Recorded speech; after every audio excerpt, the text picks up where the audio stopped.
Todos os crentes autênticos chegarão ao céu, o justo seguirá o seu caminho firmemente. Jó 17h09. O verdadeiro cristão é uma pessoa que foi tornada justa. O homem justo vive de maneira bem diferente daquela do homem mundano. Ele anda no caminho de Deus, um caminho santo. Deus dá continuamente sua graça e ajuda ao verdadeiro cristão, para que possa continuar a andar nesse caminho. Às vezes a vida será muito severa e difícil e ele caminhará vagarosamente. Outras vezes quase não fará nenhum progresso, mas terá a determinação de continuar avançando. Ele continuará mirando o céu e dando as costas ao mundo. Ele o seguirá seu caminho firmemente. Um homem torna-se um verdadeiro cristão por causa da obra de Deus em sua vida. É também pela obra de Deus que o homem continua a ser cristão. A graça e a força que Deus lhe dá ajudam-no a resistir todas as coisas que estão contra ele. O mundo, a carne e Satanás tentam lhe deter. Entretanto, com a determinação que Deus dá ao crente, ele o segue seu caminho firmemente. Nosso texto, o justo seguirá seu caminho firmemente, nos ensina muito claramente que crentes, santos, irão perseverar, continuarão até o fim. Os cristãos devem entender o que é o seguir firmemente e também o que não é. A Bíblia não nos ensina que o crente alcançará o céu sem andar pelo caminho reto que o leva até lá. Uma mera profissão de fé em Cristo como Salvador não é suficiente. Nossa fé nele precisa continuar. Devemos estar diariamente nos arrependendo, crendo e orando. O caminho é muitas vezes difícil e o cristão pode cair em pecado. Quando isto acontece, ele não pode descansar ou estar feliz até que volte a Cristo, confesse seu pecado e seja purificado novamente. O crente não quer pecar. Ele quer ser perfeito e santo, como seu Pai que está no céu o é. Nós não ensinamos que a partir do momento que alguém crê, ele pode então viver em pecado e ainda ser salvo. Tal ensinamento é muito errado. Um filho de Deus não pode levar uma vida de pecado. E em razão da graça e da ajuda que Deus lhe dá, ele não viverá dessa maneira. Nós lhes mostraremos, primeiramente, o verdadeiro ensino da Bíblia. Em seguida, explicaremos as lições espirituais que podemos aprender desse ensino. Será proveitoso ter suas Bíblias à mão, para que possam examinar os diferentes versículos citados. Cremos que Deus tem um povo escolhido. Essas pessoas são redimidas e a elas será dada a vida eterna. Cremos que a graça de Deus produz convicção dos pecados nos corações dessas pessoas. Primeiramente Deus lhes mostra seus pecados. Em seguida, Deus as leva a crerem em Cristo. Pelo fato de que Cristo é justo, Deus vê os seus filhos que confiam em Cristo como justos também. Cremos ainda que estas pessoas escolhidas e eleitas certamente serão levadas à glória no céu. Essas doutrinas da graça são como uma corrente, cada uma está ligada às outras. Cada elo na corrente, isto é, cada doutrina, necessita das outras. Existem muitas pessoas que não creem neste ensinamento. Elas nos dizem que na Bíblia há advertência contra as pessoas que abandonam sua fé. Perguntam por que são dados esses avisos se é realmente verdade que os justos seguirão firmemente seu caminho. Se não é possível para os verdadeiros cristãos abandonarem sua fé, qual é a necessidade das advertências sobre perder-se? Será que essas advertências não são utilizadas por Deus para que seu povo não se afaste dele?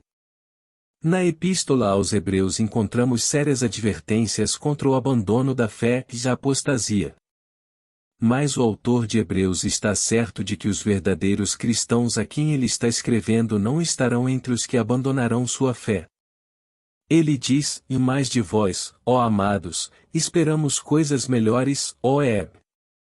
6 horas e 9 minutos. No entanto, aqueles que não gostam do ensinamento de que o verdadeiro cristão não pode em última análise perder sua fé, nos dizem que na palavra de Deus há aqueles que conheceram de fato a Cristo e mesmo assim abandonaram o caminho cristão. Devemos dizer a eles que isto não é verdadeiro. Devemos lembrá-los de versículos como em João 2 horas e 19 minutos, saíram de nós, mas não eram de nós, porque se fossem de nós, ficariam conosco, mas isto é para que se manifestasse que não são todos de nós. No Evangelho de João, o Senhor Jesus Cristo fala dos ramos da videira que, por não produzirem nenhum fruto, foram cortados e queimados. Ilustrando-se isso de uma outra maneira, existem muitas pessoas que parecem ser cristãs exteriormente, mas que nos seus corações realmente não são cristãs. Essas pessoas deixarão a companhia dos autênticos cristãos e jamais retornarão. Elas serão como ramos sem frutos que só servem para serem queimados. Isso já não acontece com o cristão autêntico. Ele poderá se desviar, porém voltará. Ele não será como um ramo de árvore que foi cortado.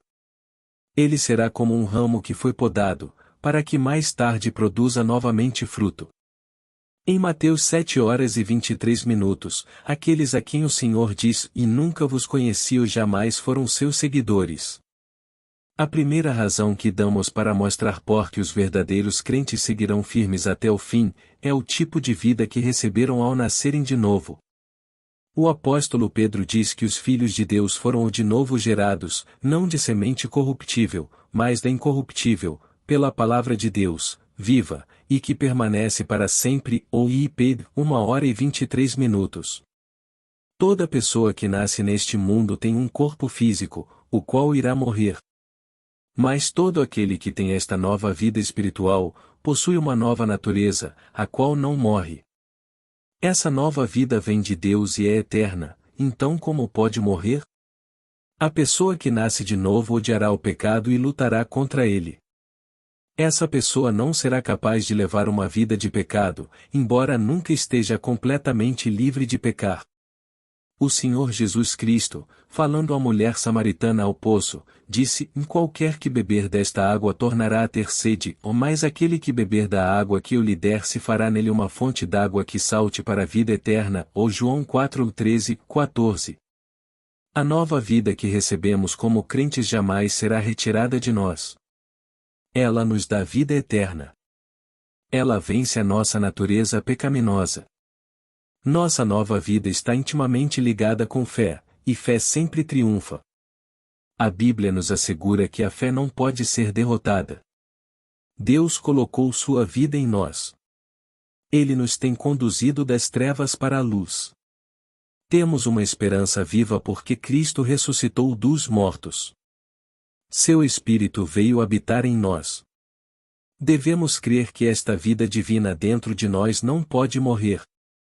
O justo seguirá o seu caminho firmemente. A segunda razão que damos a favor da perseverança dos santos provém das coisas que o próprio Senhor Jesus declarou. Uma delas é: e para que todo aquele que nele crê não pereça, mas tenha vida eterna. Ou João 3 horas e 15 minutos. Pode o homem crer e, em seguida morrer? Pode ele receber uma vida espiritual que não é eterna? Isso não é possível. Deus deu o seu Filho unigênito, para que todo aquele que nele crê não pereça. Ou João 3 horas e 16 minutos. Alguns dizem que é possível ter vida eterna e então perdê-la. No entanto, isso não pode ser verdade. Vida eterna é eterna e não pode ser perdida. A pessoa a quem ela é dada jamais morrerá. Porquanto a vontade daquele que me enviou é esta, em que todo aquele que vê o Filho, e crê nele, tem a vida eterna. Ou João 6 horas e 40 minutos. Os santos no céu têm vida eterna e eles não morrerão. Da mesma forma os santos na terra, os quais têm a mesma vida eterna, não podem morrer. Esta verdade é ensinada em muitos textos da Bíblia. Em João 6 horas e 47 minutos nosso Senhor disse aos judeus que aquele que crê em mim tem a vida eterna. Não precisamos de nenhuma outra passagem além de João 10 e 28 e 29, dou-lhes a vida eterna, e nunca hão de perecer, e ninguém as arrebatará da minha mão. Meu Pai que mais deu, é maior que todos, e ninguém pode arrebatá-las da mão de meu Pai. O Senhor Jesus Cristo irá segurar seu povo em suas poderosas mãos. O Pai também irá segurá-lo. Isso deve significar que os santos estão salvos de tudo que tente destruí-los. Portanto, os santos estão salvos da apostasia. Mateus 24 horas e 24 minutos é um importante versículo. Fala de falsos cristos e falsos profetas fazendo grandes sinais e prodígios para, se possível, enganar até os escolhidos. Isto mostra que não é possível para os eleitos de Deus serem enganados. Os servos de Cristo conhecem sua voz, a voz do bom pastor, e eles o seguem, o justo seguirá o seu caminho firmemente. A terceira razão por que os crentes estarão seguros para sempre reside no fato de que Jesus ora por seu povo. Ele não está morto, ressuscitou e está no céu, ele intercede ali, continuamente, junto ao Pai por seu próprio povo. O nome de cada um está escrito em seu coração. O escritor da carta aos Hebreus diz que, portanto, pode também salvar perfeitamente os que por ele se chegam a Deus, vivendo sempre para interceder por eles. Heb. 7 horas e 25 minutos. Os filhos de Deus podem ter uma vida muito difícil. Eles podem ser cirandados para lá e para cá como farinha numa peneira. Eles podem pecar. Eles podem estar entristecidos. Entretanto, as orações do seu Salvador irão impedir que eles percam sua fé. Pedro disse 3 vezes que não conhecia Cristo. Isso certamente foi pecado, porém seu Senhor e Salvador havia orado ao Pai a favor de Pedro. Ele foi restaurado e testemunhou a outros sobre Cristo, ao invés de negá-lo. Leia no Evangelho de João, capítulo 17, onde consta a oração do Senhor por seu povo. Antes de sua crucificação ele orou: Pai Santo, guarda em teu nome aqueles que me deste. João 17 horas e 11 minutos. Somos muito fracos e se fossemos deixados sem ajuda perderíamos nossa fé. Todavia, devido Cristo orar por nós, seguiremos firmemente. Chegamos agora à quarta razão. Baseamo-nos no que Cristo foi e fez aqui, na terra. Na sua segunda carta a Timóteo, o apóstolo Paulo diz: E eu sei em quem tenho crido, e estou certo de que é poderoso para guardar o meu depósito até aquele dia. O 2 TM, 1 hora e 12 minutos. Paulo diz que o Senhor Jesus o amou, que ele morreu na cruz para salvá-lo, e que nos céus está orando por ele.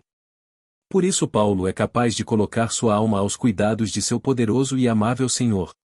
Jesus intercederá pelo seu povo escolhido até que ele chegue aos céus. Nossa quinta razão é que os santos irão perseverar por causa do concerto da graça.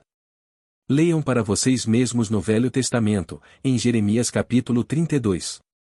No versículo 40 Deus diz: E farei com eles um concerto eterno, que não se desviará deles, para lhes fazer bem, e porei o meu temor no seu coração, para que nunca se apartem de mim. Deus não deixará seu povo nem seu povo o deixará. Hebreus, capítulo 8, nos diz que viveremos sob este novo pacto. O pacto antigo era o de obras e requeria perfeita obediência da nossa parte. Como pecadores por natureza, incapazes de obedecermos perfeitamente os mandamentos de Deus, seríamos todos condenados à morte.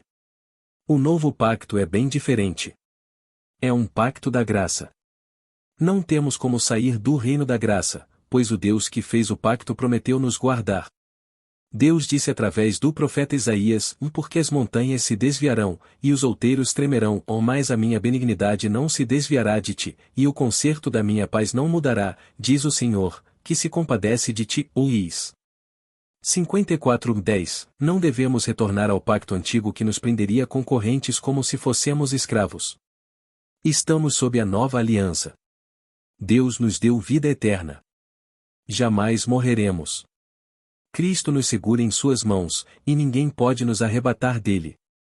É uma aliança maravilhosa. A sexta razão é bem forte. É baseada na fidelidade de Deus. Deus não é como os homens. Se ele fez uma promessa, ele a cumprirá. Se Deus começa a fazer algo, ele não irá parar até que a obra esteja terminada. Está escrito, porque eu, o Senhor, não mudo. Mal 3 horas e 6 minutos. Portanto devemos confiar na fidelidade de Deus. O apóstolo Paulo diz, infiel é Deus, pelo qual fostes chamados para a comunhão de seu Filho Jesus Cristo nosso Senhor, ou 1 hora e 9 minutos. Deus nos chamou e nos salvou. Ele será fiel às suas promessas para nos manter andando no seu caminho até que nos leve para nossa morada na glória junto a si mesmo. O justo seguirá o seu caminho firmemente. A sétima e última razão por que os santos hão de perseverar até o fim é baseada no que Deus já tem feito em nós. Deixemos as passagens seguintes penetrarem em nossas mentes. Jeremias disse, pois com amor eterno te amei, com amorável benignidade te atraí, ó Ger. 31:3. Que palavras maravilhosas, amor eterno, amorável benignidade. Como podemos pensar que ele nos deixará, visto que nos ama de tal maneira? Leiam Romanos 5:10, porque se nós, sendo inimigos, fomos reconciliados com Deus pela morte de seu Filho, muito mais, estando já reconciliados, seremos salvos pela sua vida. Estas palavras significam que, se Deus nos trouxe de volta a Ele quando éramos inimigos, através da morte de seu Filho, Ele não nos abandonará agora que somos seus amigos. Leiam também Romanos 8:29-30 que são versículos belíssimos. Porque os que dantes conheceu também os predestinou para serem conformes à imagem de seu Filho, a fim de que ele seja o primogênito entre muitos irmãos. E aos que predestinou a estes também chamou, e aos que chamou a estes justificou, e aos que justificou a estes também glorificou. Como dissemos anteriormente, as doutrinas da graça são como uma corrente que não pode ser quebrada. A palavra diz isto de maneira bem sublime. Quem intentará acusação contra os escolhidos de Deus? É Deus quem os justifica. Quem os condenará? Pois é Cristo quem morreu, ou antes quem ressuscitou dentre os mortos, o qual está à direita de Deus, e também intercede por nós. Quem nos separará do amor de Cristo? Rom 8:33-35. Novamente, nós lemos, tendo por certo isto mesmo, que aquele que em vós começou a boa obra aperfeiçoará até ao dia de Jesus Cristo, ó Fio, 1 hora e 6 minutos. Esta passagem resume tudo o que estamos tentando dizer. Deus continuará com a obra que Ele começou em nós até que ela esteja terminada. Nossa união espiritual com Cristo é comparada à união matrimonial. Cristo é o noivo. O corpo todo de crentes, a igreja, é a noiva. Cristo não irá, nem pode, divorciar-se da noiva. Oséias diz, vi desposar-te-ei comigo para sempre. Os 2 horas e 19 minutos, esta união é explicada de uma outra forma. Nós somos o corpo. Cristo é a cabeça do corpo. Como podem os dois ser separados? Ainda mais, foi dado o Espírito Santo a todos os escolhidos de Deus. Esta é a maior evidência que eles formam um povo redimido, comprado. O Espírito Santo é um sinal vivo de que Deus os reivindicou para si. A palavra usada pelo apóstolo descreve o Espírito como um selo. Isto mostra a segurança completa da pessoa que está selada até que toda a obra de redenção nela seja concluída e ela chegue ao céu. O Espírito Santo, que vive em nós, nos guardará até aquele dia. O melhor é usar as palavras do apóstolo Paulo a Timóteo, vi o Senhor me livrará de toda a má obra, e guardar-me-á para o seu reino celestial. 2 Tim. 4 horas e 18 minutos, com corações confiantes devemos dizer com Paulo o Amém. 2. Concluindo, o que temos de aprender de forma prática desse ensino? Nova coragem é dada ao homem que está na estrada para o céu. Ele pode estar achando o caminho longo e duro, sentindo que nunca chegará ao fim, semelhante ao viajante que enfrenta vento e chuva, e íngremes morros a subir. Talvez chegue a querer se deitar e morrer, porque não tem esperança que possa continuar até o fim. Então ele ouve uma voz lhe dizendo, o justo seguirá o seu caminho firmemente. Ele sabe, então, que irá chegar ao fim da estrada. Isto lhe dá novas forças para lutar contra tudo que se opõe a ele. No céu uma coroa está aguardando todo o crente verdadeiro. Este pensamento lhe dá forças para continuar. Haveremos de alcançar o céu. Nossa coroa está lá. Haveremos de chegar lá para usá-la. Nossa coragem é então renovada e continuamos até que ganhemos a vitória sobre nosso último inimigo, a morte. A certeza de que pecadores que vêm a Cristo serão guardados por Ele e finalmente levados ao céu, deve conduzir pecadores a Cristo. Quando eu era um menino, não queria fazer coisas erradas e estava receioso que as fizesse. Vi muitos outros vivendo em pecado. Sabia que eu era fraco. Então ouvi dizer que se eu fosse a Cristo, Ele me guardaria. Eram notícias maravilhosas. Acheguei-me a Cristo. Cri nele. Fui feito justo. Desde então Ele tem me guardado pelo poder do seu Espírito Santo. Agora que já tenho certa idade, estas verdades me atraem mais do que nunca. Possuir vida eterna é como ser dono de um diamante ou de um montão de ouro. Você, meu amigo, gostaria de possuir essa vida eterna? Tila-á, se crer em Jesus Cristo. Você será salvo agora, salvo no viver, no morrer e no ressuscitar. Será guardado pelo poder infinito e pelo amor eterno de Deus. Confie sua alma a Ele e será então capaz de dizer com o apóstolo Paulo: "E eu sei em quem tenho crido, e estou certo de que é poderoso para guardar o meu depósito até aquele dia." 2 Tim. 1h12.